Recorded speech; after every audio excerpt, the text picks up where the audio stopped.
अस्सलाम वालेकुम students, welcome to Sadia biology notes. आज हम पढ़ेंगे एफएससी पार्ट 2 का chapter number 20 chromosomes and its type. आज का हमारा टॉपिक है what are chromosomes. Chromosomes are thread like structures that appear inside the nucleus at the time of cell division. जब cell ने डिवाइड होना होता है तब क्रोमोसोम्स थ्रेड लाइक स्ट्रक्चर में प्रेजेंट होते हैं, बिल्कुल अलग-अलग प्रेजेंट होते हैं। और जब सेल ने डिवाइड नहीं होना होता, मतलब कॉपीज वगैरह नहीं बनानी होती, नॉर्मल हालत में होता है, मैच्योर सेल होता है, तब क्रोमोसोम कंडेंस फॉर्म में होते हैं, यानी एक दूसरे के साथ जुड़े हुए होते हैं एक प्रॉपर स्ट्रक्चर बना के, तो वो कंडेंस फॉर्म ऑफ क्रोमोसोम्स होते हैं। डिस्कवरी किसने की थी? They were first observe by the German embryologist Walter Flemming in 1882 when he was examining the rapidly dividing the cells of salamander larvae. जब सैलमेंडर लार्वे अपने सेल्स को रैपिडली डिवाइड कर रहा था तब वाल्टर फ्लेमिंग ने 1882 में क्रोमोसोम्स को ऑब्जर्व किया था, देखा था। Number of chromosomes in different organisms. Eukaryotes में नंबर ऑफ सेल्स जो हैं वो क्रोमोसोम पाए जाते हैं सेल्स के अंदर। यूकैरियोट्स ऐसे सेल्स का नाम है जिनके अंदर ट्रू न्यूक्लियस होता है, या हम कहें कि मेम्ब्रेन बाउंडेड न्यूक्लियस होता है, फुल पैक्ड न्यूक्लियस होता है। क्रोमोसोम्स हर स्पीशीज से स्पीशीज में डिफरेंट होता है। डिफरेंट स्पीशीज में different number of chromosomes present होते हैं। पेंसिलियम अ फंगस है, फंजाई की टाइप है, has only one pair of और टू क्रोमोसोम्स, जिसके अंदर सिर्फ 2 क्रोमोसोम्स होते हैं और वो मिलकर एक पेयर बना रहे होते हैं। Okay, some ferns have more than 500 pairs और 1000 क्रोमोसोम्स। अगर हम बोलें कि 1000 क्रोमोसोम्स हैं तो वो 1000 क्रोमोसोम्स आपस में मिलकर 500 पेयर्स बनाएंगे। मॉस्किटो के अंदर, मच्छर के अंदर 3 पेयर ऑफ क्रोमोसोम्स हैं, यानी कि टोटल कितने क्रोमोसोम्स हुए? अगर हम सिंगल क्रोमोसोम की बात करें तो 6, और अगर वो एक दूसरे के साथ पेयर बना लें तो वो 3 बनाएंगे। हनी बी 16 पेयर्स होते हैं, तो मीन्स कि हनी बी के अंदर 32 टोटल क्रोमोसोम्स हैं, वो मिलकर 16 पेयर्स बनाएंगे। कॉर्न में 10 पेयर्स हैं, तो कॉर्न में टोटल कितने क्रोमोसोम्स होंगे? 20। शुगर कैन में 40 पेयर्स ऑफ क्रोमोसोम्स की बात की है, तो शुगर कैन में कितने टोटल क्रोमोसोम्स होंगे? 80, क्योंकि 2-2 का पेयर बनता है। अब माउस हैज़ 20 क्रोमोसोम्स, यानी माउस के अंदर टोटल क्रोमोसोम्स की बात करें तो 40 होंगे। Human cells have 46 chromosomes, mean 23 pairs मौजूद होंगे। अच्छा, फंक्शंस ऑफ क्रोमोसोम्स की बात करें तो ईच क्रोमोसोम्स कंटेन 100 और 1000 of genes that play important roles in determining how a person's body develop and function. अब जीन्स एक ऐसी चीज़ है जो कि अपने अंदर इंफॉर्मेशन कैरी करती है और वो क्रोमोसोम के ऊपर एक स्पेसिफिक जगह पर आकर अटैच होती है और क्रोमोसोम को इंफॉर्मेशन देती है कि ये करैक्टरिस्टिक्स तुमने आगे पहुंचानी है या अगली नस्ल में तुमने लेकर जानी है। The position of all the chromosomes is there for essential for survival. इसलिए क्रोमोसोम्स जो हैं वो सर्वाइवल के लिए बहुत ज़्यादा ज़रूरी है, क्योंकि अगर एक स्पीशीज़ ने आगे बढ़ना है तो उसके साथ उसको मौसम के लिहाज से, अपने रहने सहने के लिहाज से स्पेसिफिक करैक्टरिस्टिक्स भी अपनी अगली नस्ल में लेकर जानी होंगी, और वो ये काम क्रोमोसोम्स करेंगे। किसके ज़रिए करेंगे? जीन्स के ज़रिए करेंगे, और जीन्स क्रोमोसोम्स के ऊपर एक स्पेसिफिक जगह पर आकर अटैच होते हैं। और जीन्स बोल लो कि अगर हम जीन्स की बात करें तो जीन्स के ऊपर भी नेक्स्ट एक टॉपिक आएगा। शॉर्टली जीन्स जो हैं वो एक इंफॉर्मेशन है जो क्रोमोसोम के ऊपर आकर अटैच हो जाती है। मिसिंग ऑफ अ पार्ट और whole of chromosome leads to serious consequences and usually death occurs. अगर क्रोमोसोम्स पूरे नहीं हैं या कोई भी पार्ट मिस है या बहुत कम क्रोमोसोम्स हैं या बहुत ज़्यादा क्रोमोसोम्स भी हो गए हैं तो बहुत बुरे कॉन्सिक्वेंसेस हो सकते हैं। इवन ह्यूमंस के अंदर भी अगर क्रोमोसोम्स की तादाद में कमी बेशी आ जाती है तो उसमें डेथ तक भी अकर हो सकती है। नेक्स्ट है जी structure of a typical chromosomes की बात करें। Typically a chromosomes is made of chromatids, 2 replicas, centromere, primary constriction and a secondary constriction. Primary and secondary constriction are specific regions of chromosome. अच्छा, अब सबसे पहले यहाँ पे आपने बात समझनी है कि क्रोमेटिड्स क्या होते हैं। ठीक है, एक पेयर में 2 क्रोमोसोम्स होते हैं और एक क्रोमोसोम्स 2 क्रोमेटिड्स से मिलकर बना होता है। यानी 2 क्रोमेटिड्स एक सिलेंड्रिकल टाइप शेप्ड, एक सिलेंड्रिकल शेप जो है वो थ्रेड लाइक स्ट्रक्चर हैं जो एक दूसरे के साथ अटैच होते हैं, क्रॉस होते हैं एक दूसरे के साथ, जैसे एक्स का स्ट्रक्चर होता है उसी तरह 2 क्रोमेटिड्स एक दूसरे के साथ क्रॉस लिंकेज बनाकर एक क्रोमोसोम बनाते हैं। अब एक क्रोमोसोम में क्रोमेटिड्स होते हैं। सेंट्रोमेयर वो पॉइंट है जहां पे क्रोमेटिड्स एक दूसरे के साथ क्रॉस सेक्शन लिंकेज बनाते हैं या आकर एक दूसरे के साथ अटैच होते हैं, उस मिड पॉइंट को हम सेंट्रोमेयर बोलते हैं। एंड सेकेंडरी कंस्ट्रक्शन और उसको सेंट्रोमेयर या हम प्राइमरी कंस्ट्रक्शन भी बोलेंगे। अच्छा, प्राइमरी कंस्ट्रक्शन क्या चीज़ है? इस कॉल्ड आ सेंट्रोमेयर भी बोल सकते हैं। And it helps in dividing and segregating the chromosome. अगर क्रोमोसोम्स ने आकर आपस में मिलना है या एक दूसरे से अलहदा होना है तो जाहिर सी बात है वो सेंट्रोमेयर से अलहदा होंगे और सेंट्रोमेयर ही मिड पॉइंट है जिसको हम प्राइमरी कंस्ट्रक्शन बोलेंगे। यहीं से क्रोमोसोम्स अलहदा होंगे और यहीं से आपस में आकर जुड़ेंगे। The centromere is located in the middle of chromosomes and has different shape and structure. और इस सेंट्रोमेयर के डिफरेंट शेप्स और स्ट्रक्चर भी हो सकते हैं। द सेकेंडरी कंस्ट्रक्शन क्या चीज़ है?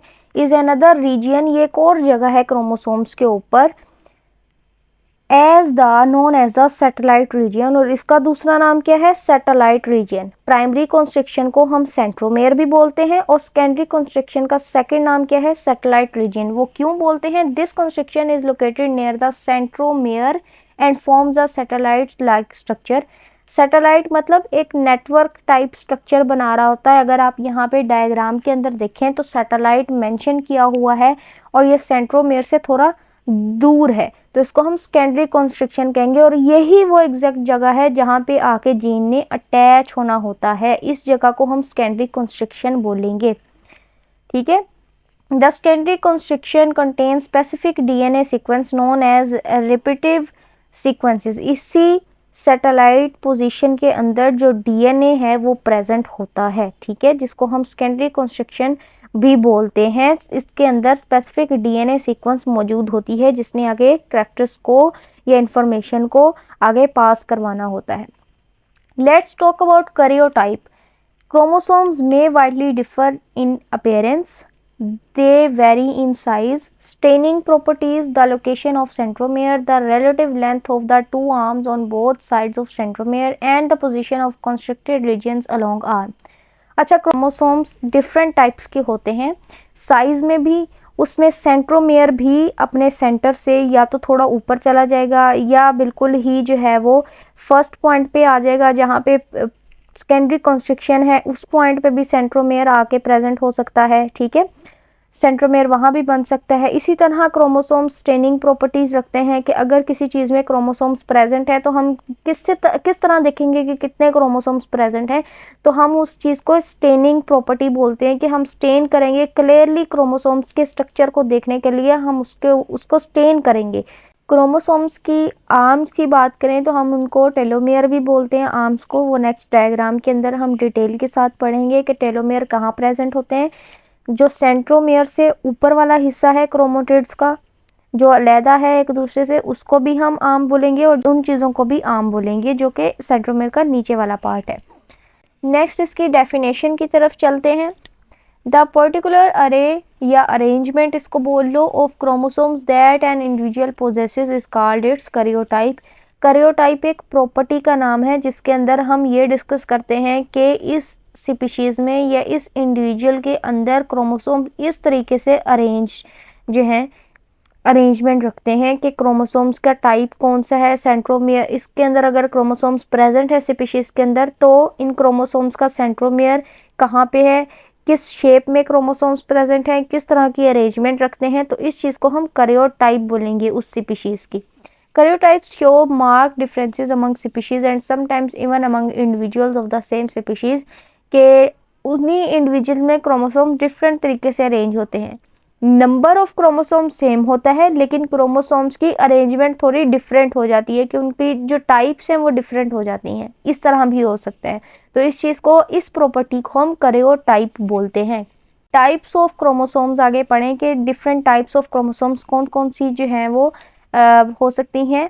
The chromosomes are usually classified on the basis of position of centromere. Centromere वो पॉइंट है जहाँ पे दो क्रोमोटिड्स एक दूसरे के साथ अटैच होते हैं और एक क्रोमोसोम बनाते हैं, और इस सेंट्रोमेयर का जो लोकेशन है इससे हम क्रोमोसोम की टाइप जो है उसका पता लगाते हैं। They are divided into 4 groups depending upon the location of centromere between the middle and tip of the chromosomes. कि अगर सेंट्रोमेयर दरमियान में है तो वो कौन सी टाइप है, और अगर वो सेंट्रोमेयर थोड़ी सी ऊपर चले गई है, टिप पर चले गई है, तो वो कौन सी टाइप है। These chromosomes acquire different shapes all the time of anaphase during cell division. The usual shapes are I, J and V. ये कुछ शेप्स के नाम हैं कि आई टाइप की शेप बना रहे होते हैं, कुछ जे टाइप की शेप बना रहे हैं, कुछ वी टाइप की शेप बना रहे हैं। वी टाइप की शेप में बिल्कुल दरमियान में सेंट्रोमेयर होगा, जे टाइप की शेप में बिल्कुल जो है वो ऊपर की तरफ सेंट्रोमेयर चला जाएगा, ठीक है। और अगर आई की बात करें तो बिल्कुल एक एंड के ऊपर सेंट्रोमेयर प्रेजेंट होगा। तो एनाफेज वो फेज है जिसके अंदर क्रोमोसोम्स या क्रोमोटिड्स एक दूसरे से अलहदा हो जाते हैं। डिवाइड होने के बाद जब सेल ने अलहदा होना होता है तब एनाफेज आता है, और इसमें क्रोमोसोम्स अलहदा हो जाते हैं एक दूसरे से, ठीक है। इस प्रोसेस को हम एनाफेज बोलते हैं। Let's talk about telocentric. These are the chromosomes which have centromere at one end. The arms are located on one side only. कि एक ही साइड पे दोनों आर्म्स होते हैं, जैसे कि आप सामने डायग्राम में देख रहे हैं कि टेलोसेंट्रिक में क्या होता है कि सेंट्रोमेयर दरमियान में आ गया और दोनों आर्म्स जो हैं वो बिल्कुल एक दूसरे के पैरेलल लोकेटेड हैं। एक्रोसेंट्रिक किसको बोलते हैं? They have centromere very close to one end, के बिल्कुल आर्म्स के एक आर्म के वन एंड के साथ सेंट्रोमेयर होता है। The arms of one side are very short. ज़ाहिर सी बात है जहाँ से वो सेंट्रोमेयर मूव करके ऊपर की तरफ जाएगा वहाँ से वो आर्म की लेंथ शॉर्ट हो जाएगी और बाकी का जो आर्म होगा वो खुला रह जाएगा और वहाँ से उसकी जो लेंथ है वो हाई हो जाएगी। जिस तरह आप देखें कि सामने डायग्राम में अगर सेंट्रोमेयर मूव करके ऊपर की तरफ चला गया है तो सेंट्रोमेयर से ऊपर जो आर्म का हिस्सा है, बाजू जो है क्रोमेटिड्स के, उनकी लेंथ कम है और नीचे जो है वो बाकी की लेंथ जो है ज़्यादा है। They are also appear as I shape during cell division. अब ये आई शेप भी बना रहे हैं। सब मेटासेंट्रिक का क्या मतलब है? They have centromere displaced from the centre. The arms of the both the side are clearly unequal. ठीक है, मतलब सब मेटासेंट्रिक में क्या होता है कि सेंट्रोमेयर बस सेंटर से थोड़ा सा अलहदा हो जाता है, थोड़ा सा डिफरेंट हो जाता है, तो इस वजह से थोड़ा सी उनकी लेंथ के अंदर, ऊपर वाले आर्म्स के अंदर और नीचे वाली आर्म्स की लेंथ के अंदर थोड़ी सी ऊंच नीच हो जाती है, तो हम इसको सब मेटासेंट्रिक बोलेंगे। मेटासेंट्रिक में क्या होता है? These are chromosomes which have centromere in the centre. अब मेटासेंट्रिक सेंट्रोमेयर दरमियान में होता है, उसको हम मेटासेंट्रिक बोलेंगे। The arms of both sides are equal और ऑलमोस्ट इक्वल, के या तो बिल्कुल इक्वल होंगे या ऑलमोस्ट इक्वल के करीब करीब होंगे, तो हम इसको मेटासेंट्रिक। आप सब मेटासेंट्रिक और मेटासेंट्रिक के दरमियान ज़रा डिफरेंस नोट करें। ऊपर वाले आर्म्स जो सब मेटासेंट्रिक में हैं वो बहुत ही ज़्यादा छोटे लग रहे हैं, साफ फ़र्क पता चल रहा है कि ऊपर वाले आर्म्स जो हैं वो नीचे वाले आर्म्स से थोड़े छोटे हैं। लेकिन मेटासेंट्रिक में अगर बात करें तो नीचे वाले आर्म्स थोड़े ऊपर वाले आर्म्स से छोटे हैं, लेकिन इतने ज़्यादा छोटे नहीं हैं। जो सेंट्रोमेयर है वो तकरीबन दरमियान में ही मौजूद है, तो हम इसको मेटासेंट्रिक बोलेंगे। सो ये था स्टूडेंट्स आज का हमारा टॉपिक क्रोमोसोम्स और इसके टाइप्स। नेक्स्ट टॉपिक में हम इसकी कंपोजिशन को डिस्कस करेंगे इंशाल्लाह। नेक्स्ट लेक्चर के लिए मुझे इजाज़त दें, अपना ख्याल रखिएगा। अल्लाह हाफिज़।